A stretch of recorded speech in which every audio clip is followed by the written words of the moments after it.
Hey guys, this is James with Cowboy Cricket Farms. Listen to this. Chirping. Lots of chirping. We've got a couple million crickets that are completely mature right now. Well, probably close to 1 million crickets that are mature right now, and so we're doing lots of breeding. But this is the first video of a short series of, I don't know, probably 5 or 6 that I'll be doing over the next week or two. And what I want to do is I want to show everyone exactly how we farm our crickets. We're gonna go over basically our phase 1 design, which is how we first got started. It's the easiest way to get started if you wanted to practice farming crickets.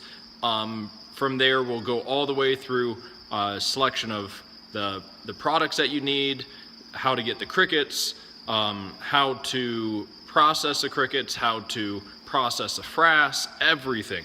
But today we're going to start with the basics. So, what do you need? So here's the basic rundown. First off, one of these. If anyone wants to see the exact barcode, here's the item number. I believe we got these at Lowe's, so you should be able to look that up. Basically, it is an 18-gallon storage tote. You can use really whatever size, 27 gallon, the 42 gallon and 50 gallons are popular as well. Just depending on the size, that's going to change how many of these you need.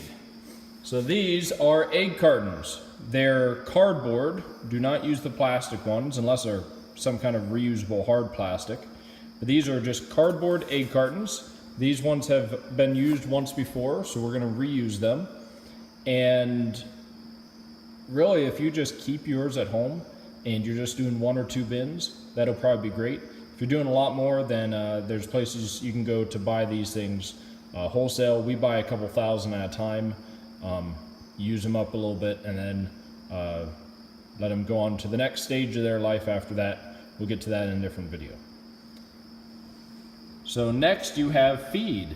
Now, we've got this in kind of just a big generic container here. I think it's a pretzel container. Yep. So these are not sourdough pretzels, but I'm sure Costco provided this for us. So this is actually our proprietary blend of, it's a all organic, made in Montana, corn and soy-free diet for our crickets.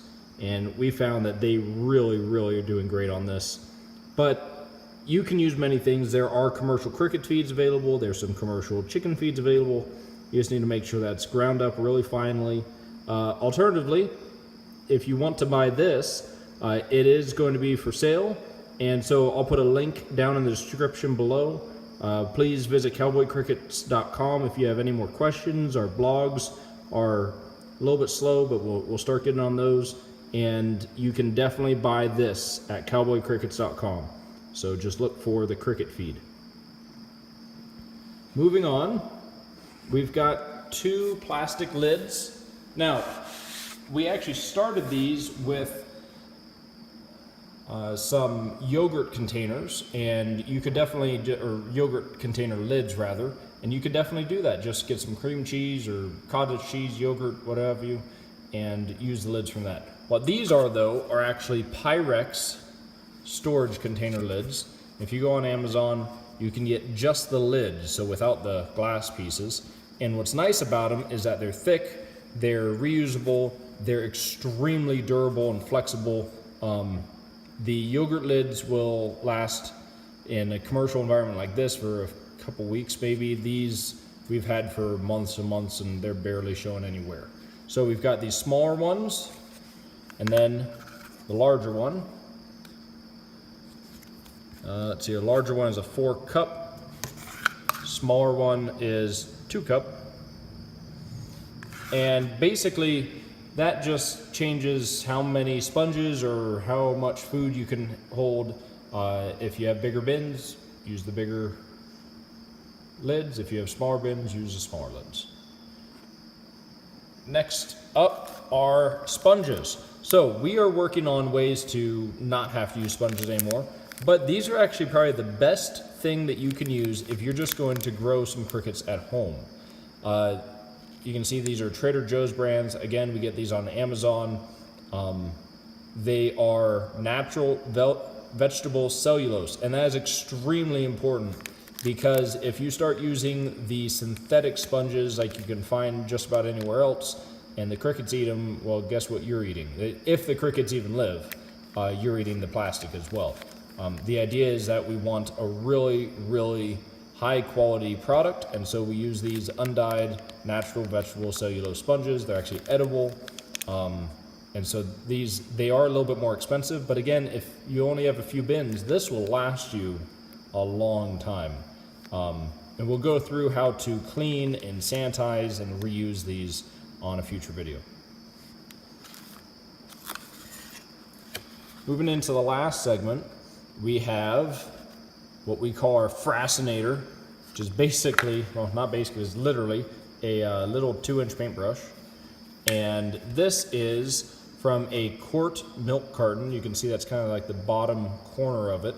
And we just cut that out, and it makes a nice little shovel for when you're removing the frass. You take the brush it in, boop, dump it out, and you dump it into the bin. You don't need anything super fancy because we're just putting cricket poop in it. This is basically an old, what is this? An old antifreeze bin, it looks like. It's been washed out really, really thoroughly, and now it just has a bunch of dried cricket poop on it. So again, dump the frass into that, and then I'll show you in a future video how we actually go about processing that frass. But that is all of the equipment that you're going to need to get started. There is one more thing, and that is the breeding substrate. It's basically peat moss in a pie tin. We'll get to that when we get to the adult phase of the crickets. Okay, so that is all the equipment that you're going to need to get started with your own cricket farm. Now, of course, there's one more really, really important thing that you need, and that's crickets. You can't grow them without them, but they do the hard part, you could say. So, well, we got ours from a commercial cricket farm to begin with. We are going to be selling some of our own live stock. It's not available yet. That'll probably get started here in the next few months. But if you're looking to start a commercial cricket farm for human consumption, or even just your own for human consumption, I would highly recommend trying to source from a place like us, Cowboy Cricket Farms, because our crickets are already designed for that. They're already being fed the absolute best materials possible. They're raised in a safe environment, so you're not going to have any issues that you may have if they're for a reptile. You know, those crickets, I mean, they're perfectly good. That's actually what we started with many generations ago, but it does take a little bit of weeding through the weak ones. A lot of times they show up with beetles and all sorts of other little critters that you do not want in with them. Things that want to eat the crickets, basically. And obviously that's not, you know, optimal. So it's another long, long night here, but over the next couple weeks, I'm going to show you all the rest. So in the meantime, try to get that equipment going and stay chirpy, my friends. Thank you. I forgot something. Please like and subscribe. We're trying to grow this YouTube channel, and you know, that really helps. So I don't know if I've said that in a single other video, but now we're starting. So like, subscribe, the little bell thing, all the things that every single other video on YouTube tells you. Do that, please. Now.